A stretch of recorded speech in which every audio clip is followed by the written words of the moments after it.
Cerita ini berasal dari seorang mahasiswa bernama Rido, bukan nama asli, yang melakukan program KKN tahun lalu.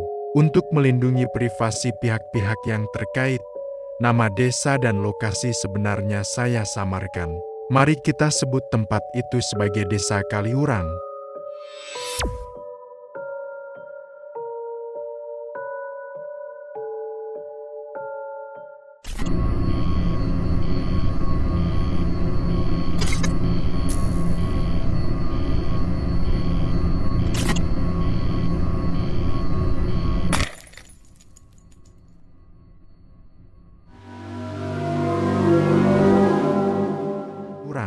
Selamat datang di cerita malam Jumat.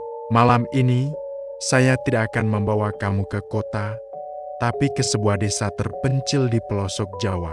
Jangan lupa siapkan mental dan headset terbaik kalian ya guys. Desa ini cantik, sejuk, dikelilingi hamparan sawah yang luas. Tapi, setelah hari ketiga, Rido dan 4 temannya menyadari ada sesuatu yang salah dengan desa itu. Penduduknya terlalu pendiam. Selama 3 hari, tidak ada satupun warga yang mengobrol dengan mereka. Mereka hanya menunduk, lewat begitu saja. Wajah mereka terlihat ketakutan jika disalam. Pak Lurah, kepala desa setempat, menitipkan satu aturan keras saat Rido dan rombongan tiba. Kalau malam sudah pukul 6, kata Pak Lurah dengan mata menatap lurus ke tanah, jangan keluar rumah penginapan, dan jangan pernah sekali-kali mendekati sungai siluman di belakang desa. Rido dan teman-temannya menganggap itu cuma mitos adat semata. Sampai malam ke-7 tiba. Di malam ke-7, hujan turun sangat deras. Listrik di rumah penginapan padam. Rido dan 3 temannya duduk di ruang tamu. Sedangkan satu teman mereka, kita sebut saja namanya Aldi, sedang tidur di kamar belakang karena sakit tipes. Sekitar pukul 10 malam, mereka mendengar suara aneh dari dapur. Ceklek, pintu belakang dibuka orang. Rido dan temannya saling pandang. Mereka ingat kunci pintu sudah mereka pasang di semua akses masuk. Siapa yang masuk? Mereka ambil senter, berjalan pelan menuju dapur. Saat mereka menyinari dapur, kosong, tidak ada pencuri. Namun, mereka menemukan jejak basah yang melengkung. Jejak kaki berlumpur, berasal dari kamar mandi luar, melewati dapur, dan berhenti di pintu kamar belakang. Kamar di mana Aldi sedang tidur sakit. Rido merinding. Dia mengetuk pintu kamar Aldi. "Al, kamu ke dapur tadi?" Tidak ada jawaban. Hanya suara hujan di seng atap. Rido membuka pintu. Di kegelapan kamar, dia melihat Aldi sedang duduk di pinggir tempat tidur.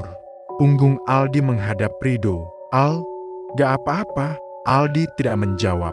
Dia hanya duduk diam, kepalanya tertunduk, bahu terlihat bergetar hebat.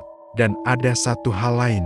Di lantai, di bawah kaki Aldi, air menetes deras layaknya dia baru saja berenang di sungai.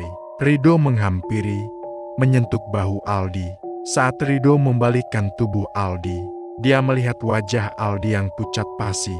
Mata Aldi terbelalak, nanar, matanya seperti menatap sesuatu di balik Rido.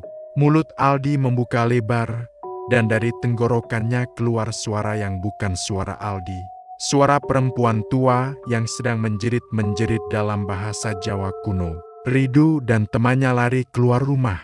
Mereka takut. Mereka lari menuju rumah Pak Lurah mencari pertolongan. Di tengah hujan lebat, jalan desa yang biasanya lurus terasa berkelok-kelok dan tidak ada ujungnya. Mereka berlari selama 20 menit, tapi rumah Pak Lurah tak kunjung terlihat. Dan saat mereka menoleh ke belakang, mereka lihat bahwa rumah penginapan mereka yang baru ditinggalkan tadi ternyata masih berdiri tepat di belakang mereka. Seolah-olah tanah dan jalan tidak pernah bergerak. Mereka dikepung oleh hutan lebat yang tiba-tiba muncul. Tanpa pilihan lain, mereka kembali ke rumah penginapan, mengunci diri di ruang tamu, mengganjal kursi ke pintu. Di dalam kamar Aldi, terdengar suara air menggenang. Blug, blug, blug. Air mulai merembes keluar dari bawah pintu kamar Aldi. Air itu hitam pekat. Bau anyir dan lumpur sungai siluman menyengat hidung. Rido mengintip lewat jendela ruang tamu. Di luar, di tengah hujan lebat, dia melihat sosok bayangan. Bukan satu sosok, ratusan sosok. Penduduk desa, Pak Lurah, para petani, para ibu-ibu. Mereka berdiri berjajar memenuhi halaman rumah penginapan. Mereka memegang obor merah. Wajah mereka tak ada ekspresi.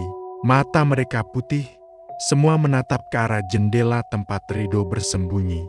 Dan di tengah kerumunan itu, ada sosok wanita tua memakai kebaya hitam. Rambutnya sangat panjang menjuntai ke tanah basah. Wanita itu mengangkat tangan lurus ke arah jendela Rido. Mulutnya bergerak. Rido tidak bisa mendengar suaranya, tapi dia bisa membaca gerak bibir wanita itu. Kembalikan anakku, atau kalian menjadi penggantinya. Rido sadar, Aldi yang terbaring di kamar itu bukan Aldi lagi. Aldi adalah wadah yang sedang disiapkan untuk entitas wanita tua itu. Kejadian setelahnya, Rido tidak ingat dengan jelas. Dia bilang dia hanya ingat suara tua masjid berkumandang berkali-kali, bukan azan, tapi suara teriakan yang menembus telinga. Saat Rido membuka mata, pagi sudah tiba. Matahari bersinar terik. Dia dan temannya tertidur di ruang tamu. Lantai kering, tidak ada lumpur hitam. Pintu kamar Aldi terbuka. Mereka berani masuk ke kamar Aldi, dan mereka menemukan Aldi tidur nyenyak di tempat tidur, kering, wajahnya normal. Sepertinya semuanya hanya mimpi buruk. Tapi ada satu hal yang membuat mereka segera mengemasi barang dan kabur dari desa pagi itu tanpa pamit.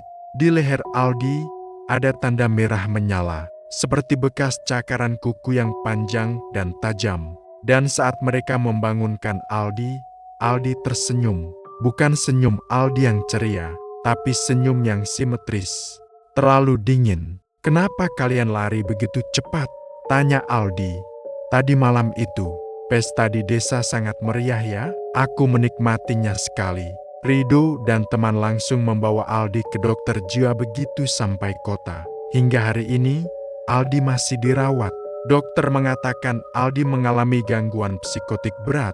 Tapi yang paling mengerikan, setiap malam Jumat Kliwon, Aldi selalu bangun dan berdiri di pojok kamarnya, menatap kosong ke arah selatan, menghadap ke arah desa tempat itu berada. Dia bilang, dia masih mendengar suara air sungai di telinganya. Rido tidak pernah kembali ke desa itu, tapi dia sering bermimpi tentang wanita tua berkebaya hitam itu.